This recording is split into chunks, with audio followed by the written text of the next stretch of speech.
అనుదిన వాక్య ధ్యానాలు వీక్షిస్తున్న ప్రియాతి ప్రేమైన ప్రేక్షకులందరికీ ఈ లోకంలో తన సేవ కొరకు మనల్ని ప్రతిష్ఠించిన మన ప్రభువైన యేసుక్రీస్తు పరిశుద్ధ నామమున మా హృదయపూర్వక స్వాగతాన్ని తెలియజేస్తున్నాం.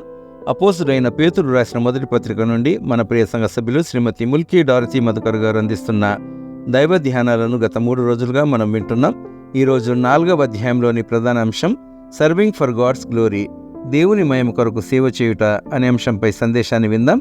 సందేశానికి సిద్ధపడుతూ ఈ భక్తి గీతం.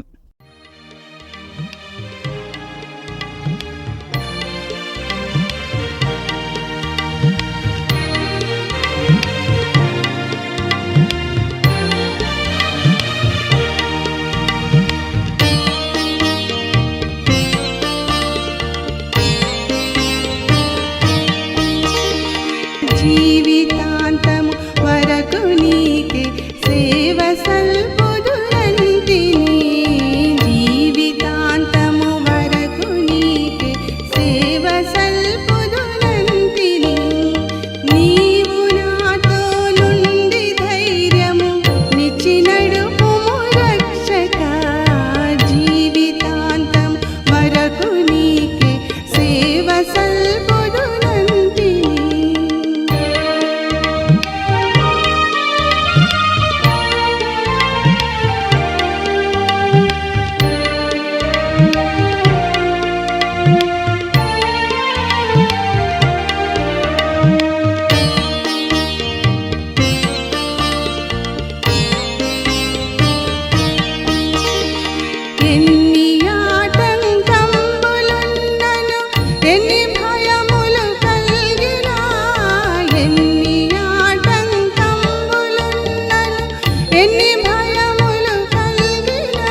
ప్రభునామంలో సంఘ సభ్యులందరికీ నా నిండు వందనంలో శుభములు తెలియజేస్తున్నాను.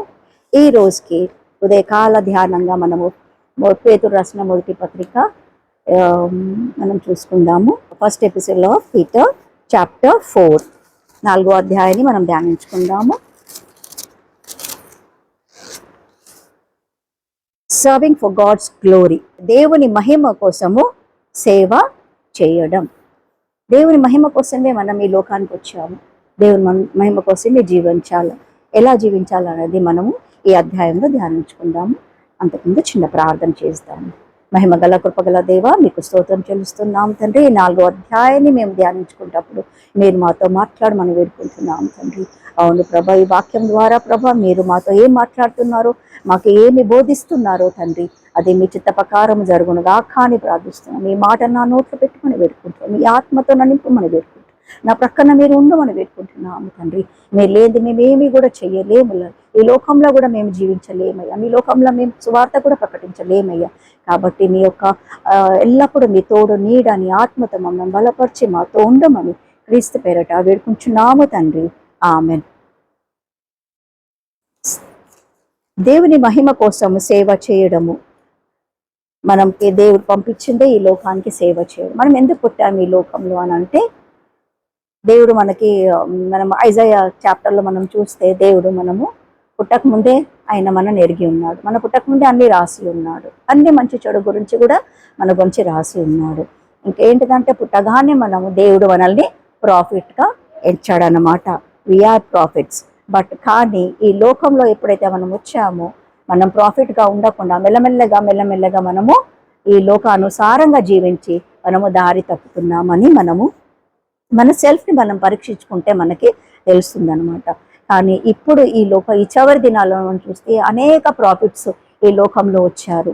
అనేక మంది ప్రాఫిట్స్ మనకి హెచ్చరిస్తున్నారు. వాళ్ళ ద్వారా మనం ఎన్నో సంగతులు తెలుసుకుంటున్నాము, ఎన్నో వాక్యాలు వింటున్నాము, ఎన్నో ప్రాఫెసీస్ వస్తున్నాయి. ఆ ప్రాఫెసీస్ కూడా నెరవేరుస్తున్నాయి అని మనం తెలుసుకుంటున్నాం అనమాట.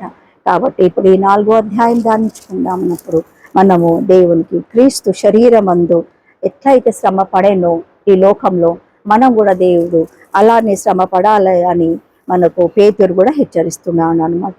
కనుక మీరును అట్టి మనసుకు ఆయుధంగా చేసుకొని ఉండుమంటున్నాడు. దేవుడు శ్రమ పడ్డాడు. ఆ శ్రమని మనకి ఆయుధం చేసుకుంటే ఈ లోకంలో ఏ శ్రమ వచ్చినా అది మనకు ఒక వెపన్ అన్నమాట. కాబట్టి మనం ఆ వెపన్ని మనము ఆయుధంగా చేసి కష్టాలను మనము ఎదుర్కోవచ్చు. ఏ పాపం చేయకుండా కూడా దేవుడు మనల్ని కాపాడుతాడనమాట. He is a weapon. కాబట్టి మనము చూసినట్టయితే శ్రమ పడినవాడు శరీరమందు జీవించి మిగిలిన కాలము ఇక మీదట మనుషులను అనుసరించక దేవుని ఇష్టానుసారంగానే జీవించాలని మనకు వాక్యము సెలవిస్తుంది. పాపము జోలికి వెళ్లకుండా ఈ పాప క్రియలు, పాప చేష్టలు, పోకిరి చేష్టలు, దురాశలు, మద్యపానమును, అల్లరితో కూడిన ఆటపాటలు, త్రాగుబోతులు, విందులు, చేయదగిన విగ్రహారాధనలు, ఇవన్నీ కూడా మొదలైన వాటి యందు నడుచుకొనొచ్చు. మనము వాటి యందు అన్యజనులు ఇష్టము నెరవేర్చవద్దు. ఇవన్నీ అన్యజనులు చేస్తారు. మనం దేవుని బిడ్డలం కాబట్టి వీటికి మనము దూరంగా ఉంటాము. చాలా మంది దూరంగా ఉంటారు. ఏదో కొద్ది మంది అటు ఇటు ఉంటారు, పడిపోతారు. కానీ మళ్ళా దేవుడు వాళ్ళని లేపుతాడు. ఎందుకంటే దేవుని ప్రేమ వాళ్ళలో ఉంటే, ఆ చిగురు, ఆ రూట్ అనేది దేవుని ప్రేమ ఉంటే మాత్రం ఒకరోజు కాకుండా ఒకరోజు దేవుడు వాళ్ళని లేపుతాడు అని ఎన్నో ఎగ్జాంపుల్స్ ఉన్నాయి అన్నమాట. మనం చూసినట్టయితే శ్రమ ఈ యొక్క మన ఆయుధం. ఈ శ్రమను బట్టి మనము స్టెఫెన్ని చూసాము. ఆయన ఏం చేశాడు? ఆ స్టెఫెన్ ఏం చేయలేదు, బోధించాడు. యేసుక్రీస్తు గురించి బోధించాడు. He was a young boy. ఆయనను ఏం చేశాడు? రాళ్లతో చంపేశారు. ఆయన గోతిలో పడేసి పెద్ద పెద్ద రాళ్ళు వేసినప్పుడు ఆయన ఇట్లా అని చేతులు కప్పుకోలేదు. ఆయన దేవుని వైపు చూస్తాడు. The heaven was open and he saw Jesus there. దేవుని చూశాడు అన్నమాట. దేవుని చూసి ఆయన కూడా దేవుని వైపు వెళుతానని ఆయన ఆశతో, ఆయన మేలుకోతో ఉన్నాడు అనమాట. రాళ్ళ దెబ్బలు ఆయనకి ఏమీ కాలేదు. ఎందుకంటే ఆయన శ్రమకు అలవాటు పడ్డాడు. ఆయన ఒక వెపన్గా చూసుకుండు. శ్రమ ఆయనకు వెపన్గా ఉన్నది కాబట్టి ఏ రాళ్ళు వచ్చినా ఆయన ఏం చేయలేదు. So his soul went to Lord అనమాట. ఆ శ్రమలు అట్లా ఎన్నో ఎగ్జాంపుల్స్ మనకు బైబిల్లో. పాల్ కూడా ఎన్నో నిందలు పడ్డాడు. ఆయన కూడా ఎన్నో శ్రమలు వచ్చాయి.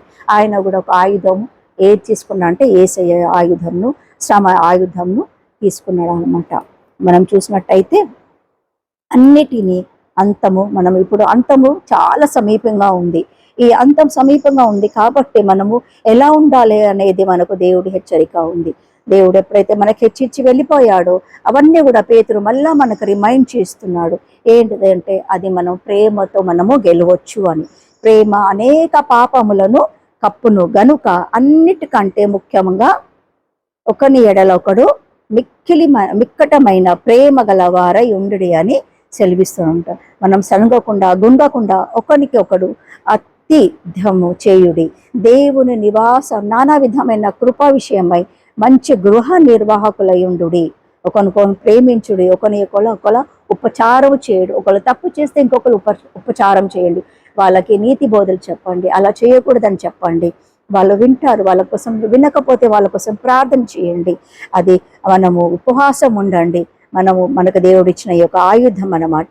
వాళ్ళ గురించి మనం కూడా శ్రమలను ఉండాలి. ఎందుకంటే మనం మన శరీరకు శ్రమలు ఇస్తే ఎంత పాపి అయినా వాళ్ళు మారుతారు అని దేవుడు మనకు సెలవిస్తున్నాడు.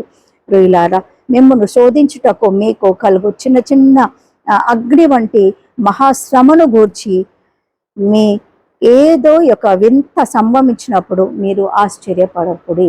ఎన్నో ఆశ్చర్యకారణం సడన్గా మనకు కొన్ని నిందలు వస్తాయి. అవి మనం ఊహించలేని నిందలు వస్తాయి, మనం తట్టుకోలేని నిందలు వస్తాయి. కాబట్టి మనం ఏవి కూడా చేయలేము దాన్ని. కాబట్టి మనం ఏం చేయాలంటే దాని గురించి శ్రమ పడినా కూడా మనము దేవుని ఆత్మ పొందితే, అనగా దేవుని ఆత్మ మీ మీద నిలుచుచున్నప్పుడు గనుక మీరు కూడా ధన్యులు. మీలో ఎవడును పరిహరింపకు కానీ దొంగగా కానీ దుర్మార్గులు కానీ పరుల కోసము పోవడానికి కానీ బాధను అనుభవించ తగదు అన్నమాట. ఎవడైనాను క్రైస్తవుడి యందు బాధ అనుభవించిన ఎడల అతడు సిగ్గుపడక ఆ పేరును బట్టియే దేవునికి మహిమ కలుగును. మనకి ఇప్పుడైతే మనం ఇక్కడ మణిపూర్లో చూసామన్నమాట. వాళ్ళు దేవుని బిడ్డలు కాబట్టి వాళ్ళు హింస పొందినారు. వాళ్ళకి ఎన్ని శ్రమలు వచ్చినాయో అవన్నీ చూస్తుంటే మనం ఏ పార్టీ వారు, మనకు చిన్న నిందలు వచ్చినా మనం భయపడతాం. కానీ దేవుడు ఏమంటున్నాడు అయితే, నా బిడ్డలకు శ్రమలు వచ్చినప్పుడు వాళ్ళు ధన్యులు అనుకోవాలా, వాళ్ళు దేవుని బిడ్డలు అనుకోవాలా. అది అనుభవించినప్పుడు బాధపడకుండా ఎవడైనా క్రైస్తవుడు అయినందుకు బాధను అనుభవించిన ఎడల అతడు సిగ్గుపడక ఆ పేరును బట్టి దేవుని మహిమపరచ వలననేది తీర్పు దేవుని ఇంట యొద్ద ఆరంభ కాలము వచ్చి ఉన్నది. కాబట్టి మనము దాని అవిధేయులు కాక అవిధేయులై యేసును పోలి, యేసును శ్రమను పోలి ఆయనను మనము వెంబడించాలని, ఆయనలాగా మనం జీవించాలని ఈ చాప్టర్ అంతా కూడా మనకి శ్రమలో నుండి మనం ఎలా బయటికి రావాలనేది మనకు హెచ్చరిస్తుందన్నమాట. బాధపడువారు సత్ప్రవర్తన గలవారై నమ్మకైన సృష్టికర్తయగు తమ ఆత్మలను అప్పగించుకొనవలనని మనకు ఈ 4వ అధ్యాయము చేస్తుంది అనమాట. సాతాను శోధనలు ఎన్నో వస్తుంటాయి మనకు, కానీ అవన్నీ జయించుటకు మనకు ఎన్ని శ్రమలు వచ్చినా కూడా మనము దాన్ని జయించుటకు దేవుడు మనకు ఒక ఆయుధం ఇచ్చిండు, అది శ్రమ. ఇంకొక ఆయుధం కూడా ఏది ఇచ్చిండు అని అంటే ఆత్మ, దేవుని పరిశుద్ధ ఆత్మ. ఈ రెండు కూడా మనం పొంది ఉంటే మనకి ఏ కష్టం వచ్చినా ఏ గండం వచ్చినా తట్టుకుంటామే. ఈ లోకంలో మనకు కొన్ని రోజులే కదా జీవించేది, 70 years, 80 years, 90 years, at the most 100 years. After that we will go to heaven. That is a forever life. We will enjoy that glorious life. ఆ గ్లోరియస్ లైఫ్ గురించి అక్కడ ఉన్న భవనాలు, ఎంత బంగారం భవనాలు ఉన్నాయి. ఈ లోకంలో ఉన్న భవనాలు ఎప్పటికైనా కొట్టుకుపోతాయి, కానీ ఆ జీవితము మనకు పరలోకము జీవితము. కాబట్టి మనము ఆ జీవితం కోసమే ఈ లోకంలో శ్రమ పడాలి, ఓర్చుకోవాలి, ఆ ఆయుధంగా మనము దాన్ని ధరించుకోవాలి అనేది దేవుడి యొక్క మనకి హెచ్చరిక. దేవుడి వాక్యాన్ని దీవించును గాక.